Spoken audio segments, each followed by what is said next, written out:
Hey, folks, it's Dave back here in Studio B. And as you know, what we like to do here on the channel is when we find cool things, we like to show it off. And also, we like to do some things, different things here on the channel from time to time to spice it up and just kind of, make it a nice full featured channel, if you will. Well, one of the cool things I got for Christmas this year was from my good friend Ron. You guys might have heard of Ron Juckett. He does the show with me. Maybe you've heard of him, maybe you haven't. But he got me a subscription to the Hockey News for Christmas. Okay. And so I said, okay, gee, thanks. That's nice. So the magazine will arrive, in January sometime, and I can read about hockey. Okay, I had it. I had the Hockey News as a kid when I was really into hockey. But okay, fine, Ron. That's nice. Thank you so much. And he goes, aha. He goes, but the best thing about this subscription is it comes with let me see, if he bought the second tier plan, I think it was, to this subscription, and it comes with access to all the past issues of the Hockey News online. No joke. And I was like, are you kidding me? He's like, nope. So what I wanted to do is I wanted to show you a little bit about what you get with this subscription to the Hockey News if you get the one that has the online archive. And I thought it would be fun to read some of the little snippets that they have here in the past issues. Okay, I'm not going to read any of the full blown articles, but I've been just skimming through some of them, and I went through some this morning while I was at the rink, and they are gold. They are really, really gold, and I thought I would share some of them with you tonight. Okay, so first off, what do you get with your subscription? Okay, and I'm not going to zoom in too much and give away too much here, but I mean, this stuff is really old. So, okay, so let me add this to the stage. All right, so this is about as big as I'm going to get. So, you go issues by year. Okay, now how far back did they go? Well, they go to the 40s and they go to 47. And we're going to click on this one. And this is volume one, number one. Okay, that's where we are. So if I click on the full issue, October 1st, 1947, they've scanned all the past issues. And you can zoom right in here and you can read them in all their faded glory. Okay, you can drop this down, so to speak, and read all about it, if you will. You can move it around and follow along the best you can. Okay. What's also kind of neat is what they've done is in this issue. Okay. If you click on what's in this issue, they've actually typed out some of the articles here. Okay. So if I come over here and on this one right here, some of the articles are typed out. See if I can get a better one here. Yeah. So here you get that. So you don't always have to zoom in on the full issue to get that. Okay. Sometimes you can click and just read the article, but you can go all the way back to 1947, October 1st, Volume 1, Issue 1 of the Hockey News. Is that unbelievable? I mean, and he's just like, oh, I thought you'd want to, read some of these for projects. It's like, projects? This is, I want to read this just for the nostalgia of the whole thing. And all, I mean, this is just like kid in a candy store stuff. I mean, this is nuts. If, as a hockey fan and as someone who had the Hockey News as a kid, this is just so cool. So what I thought I would do is I would skip around and read some of the little blurbs in here, kind of like storytelling hour. So I have my warm cup of coffee. Mm-hmm. And I thought I'd read some of the things that I stumbled on just by kicking around. And it's been a blast. Okay. And I'm going to just go in no particular order. So, of course, I want to click on the 70s. All righty. And I think I was on 75. And where was it here? Um, was it this one? And I'm going to click on the full issue. And let's see if this is the one I want. Nope, not this one here. There was a 75 issue that I read that was really kind of cool. And I don't know if it was January or February. I'll see if I can find it. If not, I'll just find something anyway. So let's see here. Um, So let's kick off. Let's just click on this one right here. So we're going to go to February 7th, 1975. All right. Oh, it's a man's world, says Bobby Orr. All right. So let's click on the full issue. All righty. And we're just going to read some of the blurbs here and have some fun with this. All righty. WSA quits and moves the. Yeah, this is the one I think I get. Okay. So let's zoom in here. So on page 2, what's the first thing we see? Seals fire coach. All righty. So how about that? So let's read from this one here. Okay. This is one I was reading earlier. So we're going to have a little story time here. Okay. Oakland. The California Golden Seals, who had been building for the future under Marshall Johnston, suddenly decided he wasn't the man they wanted to guide their team of destiny and fired the 33-year-old coach. The club's general manager, Bill McCreary, stepped up to take over the coaching reins of the Seals from Johnston, who said he wasn't surprised by his dismissal. They told me that we had lost our last 6 games, or something like that, and they felt there was more talent on the team than I was getting out of it, said Johnston. The former Seals defenseman who took the coaching job last year said he went into it knowing the insecurity of being an NHL coach, but he said he wasn't hanging his head for the job he had done.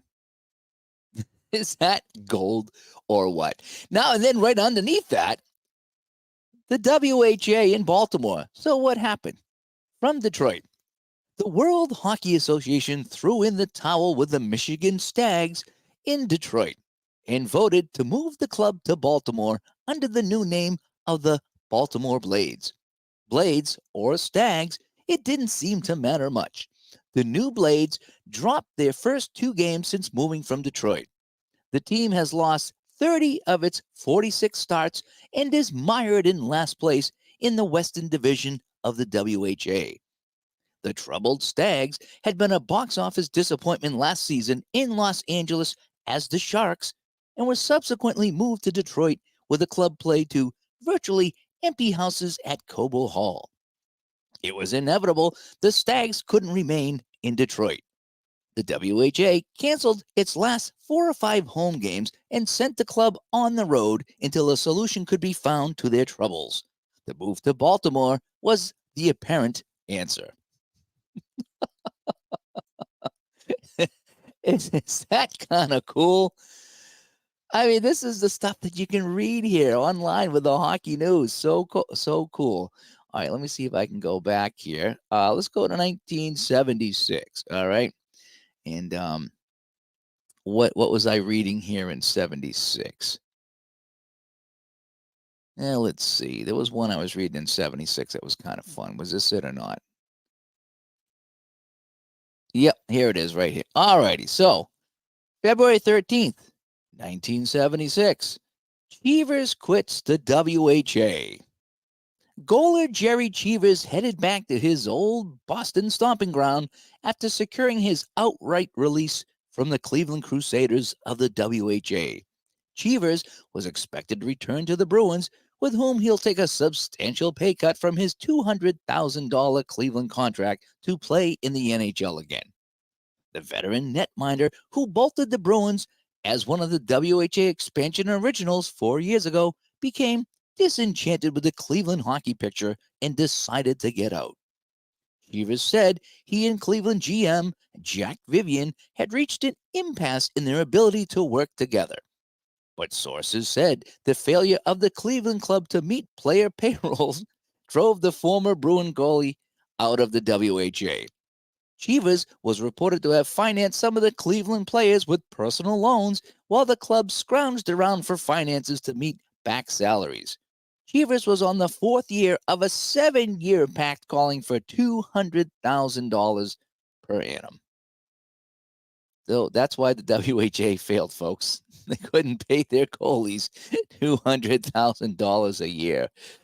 Oh man, too funny. Yeah, don't tell PJet about the Seals, right? JT Dutch, how you doing, JT Dutch, with the Ron Say jersey? That's kind of cool. Yeah, this was a funny, cool idea. Not so much funny, but just cool. This is kind of neat. So let me read some more here. All right, so let's go to let's drop back to 1973, and we start to get a little color here, as you can see. Because if I go back to the 50s, right, and say 51. Come on. Sometimes it takes a while to load all the pictures here. Give me a second while this loads. Here we go. You can still kind of in black and white. Well, this scan didn't come out good at all. As we get into the 60s, we're still black and white. 61 still black and white. When do we start adding some red here? Oh, here we go. We got a little bit of red in the mid 60s here. Interesting. So let me go back to the 70s. This is what I enjoy. How about 1971? All righty. And let's click around playoff time here. All right. So we're gonna go to so it looks like they go monthly over the summer. So they go weekly to April and May, and then after that, it's a monthly thing, is what it looks like here. Well, let's click on April 16th, 71, and let's take a look at the full issue and see what they got going on here on page 2. I like page 2 the best because it's like some really, really neat little articles here. So what do we got on page 2? Nothing here I can really read here.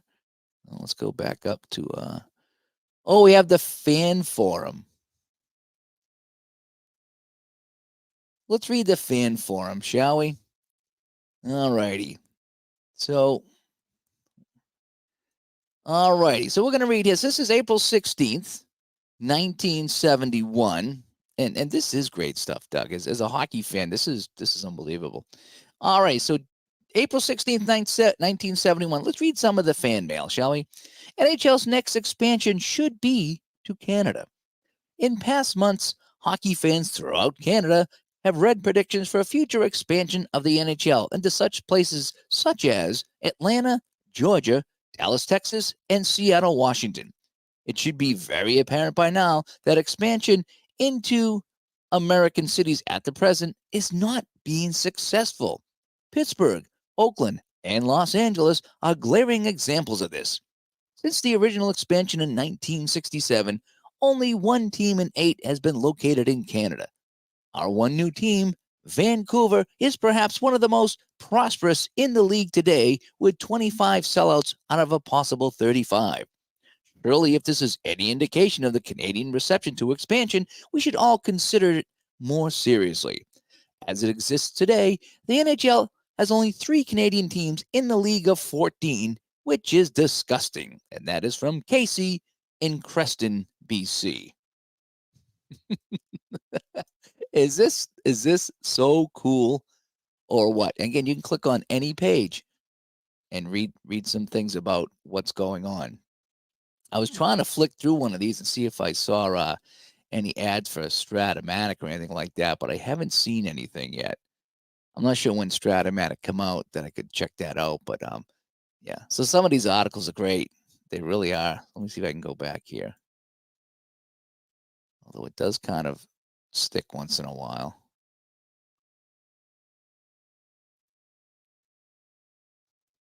Issues. There we go. So we'll go back to the 70s and let's see what's going on in 1978, shall we? All right. So February 3rd, 1978. See, now we can look at this is the first photograph in color here on the Hockey News. So let's click on this one. So in 1978, February 3rd, we finally have some color here. All righty. And let's see what the article says. We're going to click on the full issue. And I prefer reading them like this. I mean, I know they've typed out some of the articles, not everything, but this is kind of cool when you can kind of read the whole thing. All righty. So, Red Wings retire goaler Jarkman. All right. So what do we got here? All righty. Veteran goaler Ed Jarkman said that while he was shocked and hurt by the Detroit Red Wings' decision to put him on the voluntary retired list, he was not bitter toward the NHL club. The Wings soothed Jarkman's retirement by naming him as an assistant on their public relations staff and as a scout. All the NHL clubs waived on the 18-year NHL performer who will be 39 in June. It was tough being told that you are through, that nobody wants you, and I would have liked to reach a couple more goals, like playing 20 years and playing a few more games in Madison Square Garden. Jarkman came to Detroit from the Rangers in 1975. Interesting. I love reading these things here. They are just They're just kind of fun. So this is February 3rd, 1978. What else do we have here that we can talk about? Anything in here catch my eye? Letter of the week. Let's see here. Oh, here's some letters of the week. All right, so here's one here. So we're going to read this letter right here. All righty. I love the letters. All righty. No hockey in Nashville, so fan loses touch. I've been a Montreal Canadiens fan since I can remember, and I love the game of hockey. I've been watching hockey on television for years. In Ottawa, Ontario, I would rarely miss a Canadiens hockey game because I love the sport and the team. I would listen to their games on the radio if I couldn't watch them. Last summer, my father got transferred to Nashville, Tennessee, where I now live. This year, I haven't heard or seen a hockey game, and the Nashville papers hardly cover the game, and when they do, we never get the summaries, but the scores only. If not for the great hockey news, I would probably die of suspense. I would like to see more of some NHL hockey games televised to Nashville. I understand that the NBC is about to start broadcasting the Monday night hockey again, like last year. Now I'm upset because the Canadians are playing the Flyers January 9th, and NBC or WSM here is carrying a movie instead. And that's Ray in Nashville, Tennessee. And yep, I can feel his pain all the way over there in Nashville. Oh, some good stuff. Slash Deep Gaming coming by here. I'm just having some fun tonight, kind of reviewing some old issues of the hockey news. Let's bump it into the 80s, shall we? Let's see what's going on in 1980. All righty. And what do you think about? Oh, the USA wins the gold. We all know what happened with that. Gretzky unique in the NHL. That's interesting. Let's go to February 22nd. And let's take a look at the full issue. And let's see what this is going to bring us.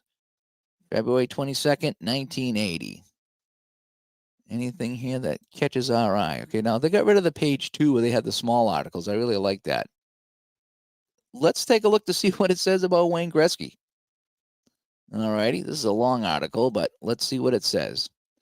All righty, Gretzky setting unique scoring pace in NHL. Now keep in mind, this is February 22nd, 1980. I think this is only his first or second year in the NHL after the merger. From Montreal, Edmonton Oilers' Wayne Gretzky is the youngest to be among the top 5 point men this late in the season. Gretzky, who became 19 January 26, is third in the scoring race with, can't read that, 88 points maybe, including 34 goals.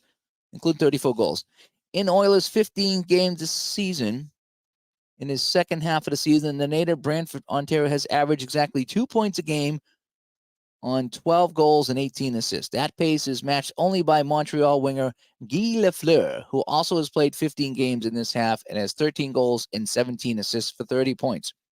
Center Marcel Dion of the Los Angeles Kings, who had an average of more than 2 points a game in the first half of the season, still leads the scoring parade with 104 points. But his lead of 13 points over Lafleur after all the team's first 40 games has shrunk to 4 points. One of the main reasons for that, of course, is the fact that Dion's left winger, Charlie Simmer, and right winger on the line, Dave Taylor, have missed 16 and 10 games, respectively, in this half.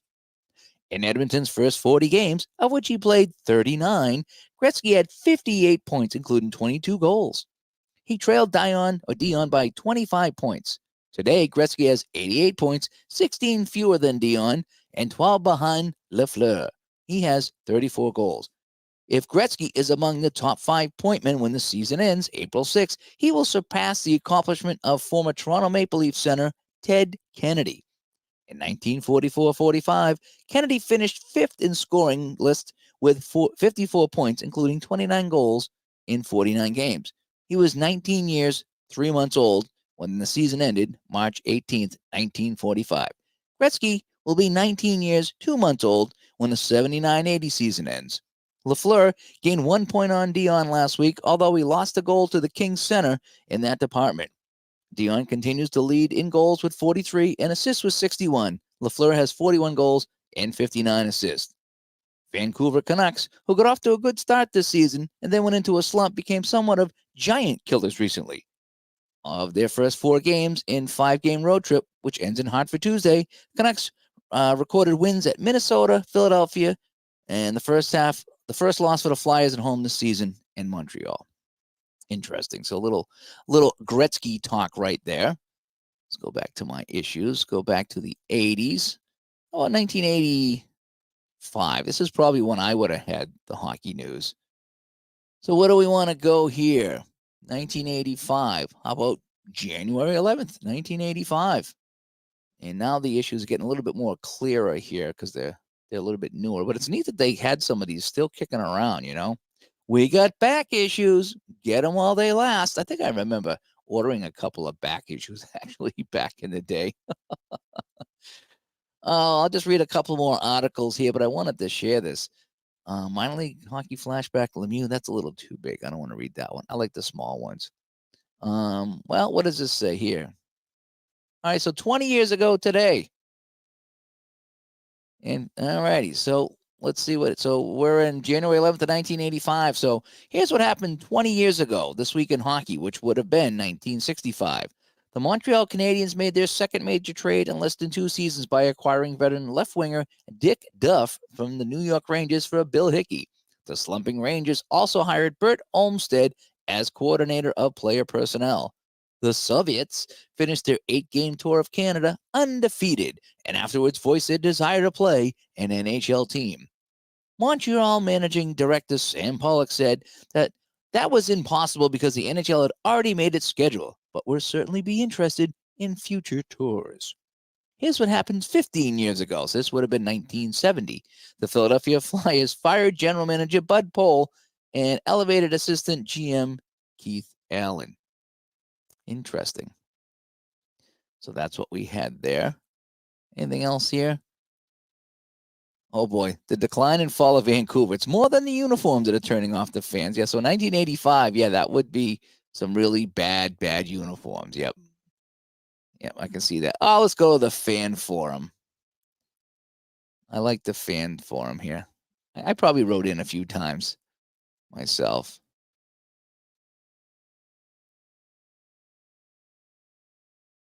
All righty, so let's read this one here. Again, January 11th, 1985.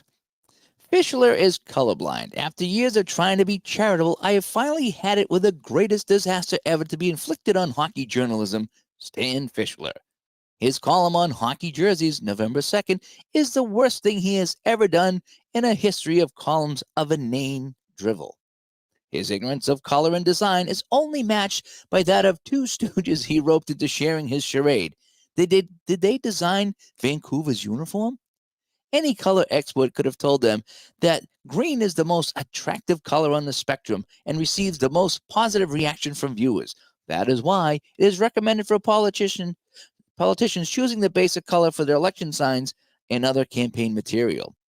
By that scientific standard, the Hartford Whalers and the Minnesota North Stars are way ahead in basic color and the Whalers in design. In addition, Miss Marciano may think that the cute little whalies don't belong on hockey jerseys, but Hartford fans like the orca shoulder patches on our team jerseys. Or has Mr. M never heard of the killer whale? Incidentally, Stan's original 6, no matter what bias, is showing in his rankings, and that's Jerry from Connecticut. So he is all upset that Fischler does not like the Hartford Whaler jerseys, and I can't blame him. I would be really mad too. Joshua says, this is fun. I recently subscribed to Hockey News Online and hope to accessing the archives as I do some old-time replays with Hockey Bones. Yeah. Yeah, that's what I'm doing here. I like to go back and read some of the playoff things, like around playoff time to see what they were saying. But I'm just kind of spotting around here, jumping around and just reading it. It's just fun.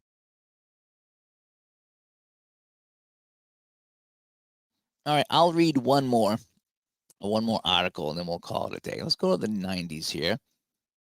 And how about 91? And I'll just see how the issues are really full of color. They really are.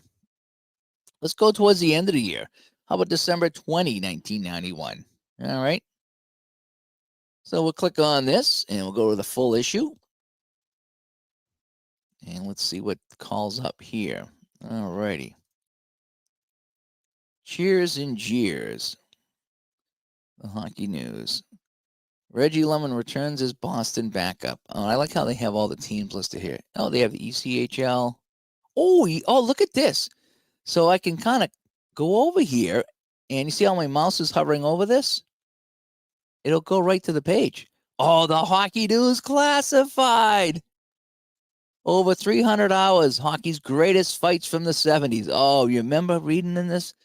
Gretzky for Christmas, alarm clock. Oh, man, this was so good. This is so good. You know, when did Strat hockey start? I want to see if there's any Stratomatic articles. All right, so let me go back to the 80s. Go back to the 80s. So probably like 83 is when I started really following hockey. Oh, here's one here. Pete Peters. All right. So February 25th, 1983. Let's see if we have any advertisements here. Anybody here know when Stratomatic hockey started to come into play? I'm interested to see if there's any articles in here for Stratomatic hockey. I thought I saw some back in the day. Buy skates. Oh my God. I think I wanted to order a pair of these buy skates back in the day. You know, now we have the rollerblades. There's 4 in a row. They're called inline. But back in the day, there was the hockey buy skate. Pretty cool. So let's click over here. Hockey, did you buy this book? Oldies but goodies from the bookshelf. Authentic sweaters. I'm not seeing any ads for games here. New England hockey camp. Summer with the superstars. Here's a rollerblade right here. This is 83. Oh, look at this thing. That's a rollerblade. $50 in 1983. Wow, I did not know they had inline skates in 1983. That is pretty darn cool.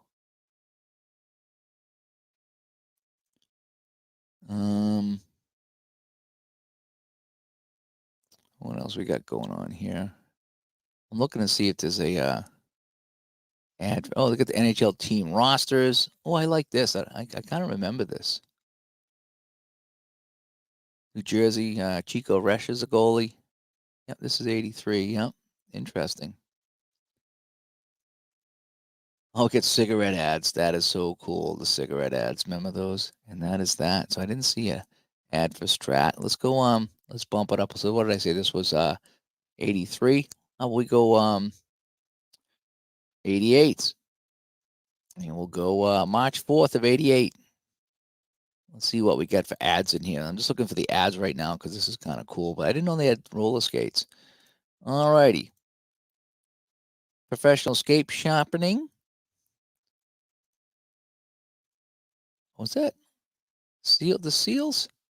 Walt McKechnie is my buddy Walt. Walt McKechnie. I met him. The well-traveled Walt McKechnie. So this is 88. So they have an article about Walt McKechnie. That's pretty cool. He was so cool when I met him. The Dodge Dakota truck gives you 2 trucks for the price of 1. Pretty cool.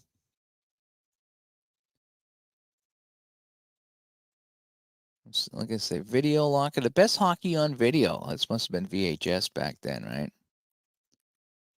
Oh, look at this. They got the summaries of some of the games. I remember that. That's kind of cool.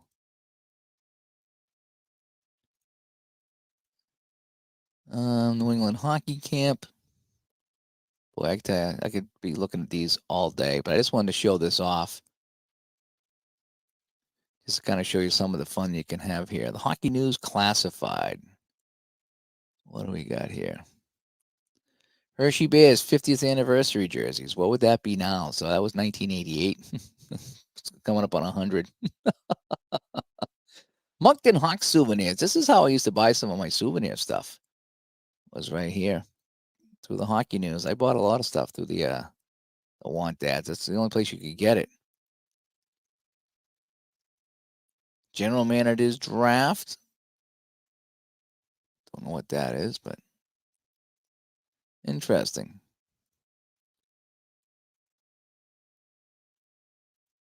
Hmm. Statistical report for all the teams. Yeah, remember this is how we used to get our stats. We didn't go online. We come over here. So in 1988, here's our standings.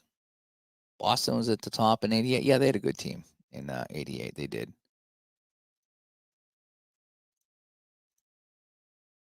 Hockey trivia. Cool stuff. All righty. Well, that's that. I just want to kind of go and have some fun with some of this stuff here. And Robert says he remembers the hockey news. Yeah, Rob. Ron got me this for Christmas. Okay, Ron got me the hockey news, and it includes all the archived issues. And I wanted to show off what you get with that today and read some of the articles that are fun. And I just sat there this morning going through it, and I'm reading these things like, oh my, I could go back and read every article on every page from the 70s. I especially like going back and reading about like the expansion teams and their predicted outcomes, and they try to sugarcoat it. They really do. And slash each game, I would always get Baseball Weekly back in the early 90s. Yeah, Equalizer, fantastic publication. Yep. I used to like the digest, the hockey digest and the baseball digest. They were the size of Reader's Digest. I had those back in the day, and they were really fun. But yeah, this is nuts here. This whole hockey news thing. It just yeah. I want to go back and see if I can remember some of the years that I subscribed and some of the articles that I might have read. But I forgot that they had standings and box scores, and that's where you got it. They didn't put it in the newspapers. It was the hockey news, and you had to wait till the end of the month when that come out to see some of the box scores. But it was really kind of neat. But anyway, so I want to thank Ron actually for getting me that for Christmas actually, because that was completely unexpected and completely fun. Just so fun. In fact, I was at two rinks today, and I'm freezing right now, so I'm having my coffee to warm up, and I'm gonna go in bed and I'm gonna read some more articles because I got to go back to a rink tomorrow. Two rinks tomorrow again. But anyway, this is just fun comfort reading. It really is. It's good comfort reading there. So anyway, and Slash D came and said that he had the baseball almanacs. Yeah, I like the baseball digest. I had that. I didn't get it baseball weekly or anything. For me, I was the hockey guy. And again, like that article I read from that guy from Nashville, the kid from Nashville, he moves to Nashville. There's no coverage, and there wasn't. And even in Boston, which we had the Bruins here, we had decent hockey team here. It was still tough finding anything beyond baseball. It was baseball back in the day and not much else. You had all the baseball publications, and hockey was tough to find, even as a kid, even with the Bruins playing as good as they were. So the hockey news was it, and Hockey Digest was it too. I think I still got a couple of Hockey Digests kicking around, or maybe I got off of eBay or something. But good times it is. So I highly recommend if you're a hockey fan and you like hockey history and you're a fan of the hockey news, yeah, go grab there's a couple different tiers. So make sure you get the one that has the magazine and has the online archive, unlimited access to the online archive. And I didn't realize I went back to 47. So if you can go back and read the very first hockey news and talk about hockey in the 40s. Imagine that, 1947. Like, something? I think we should come out with a hockey magazine, you know? And people are really going to want to read about that in 1947. Well, maybe they would because that was right after the war. So maybe it gave them something to read and follow along with. But yeah, so I'm going to go read some more on this. But I thought it'd be fun to read some articles from past hockey newses and just tell you a little bit about this. So anyway, I'm Dave. You guys have a good night. We'll talk to you all later. Bye-bye.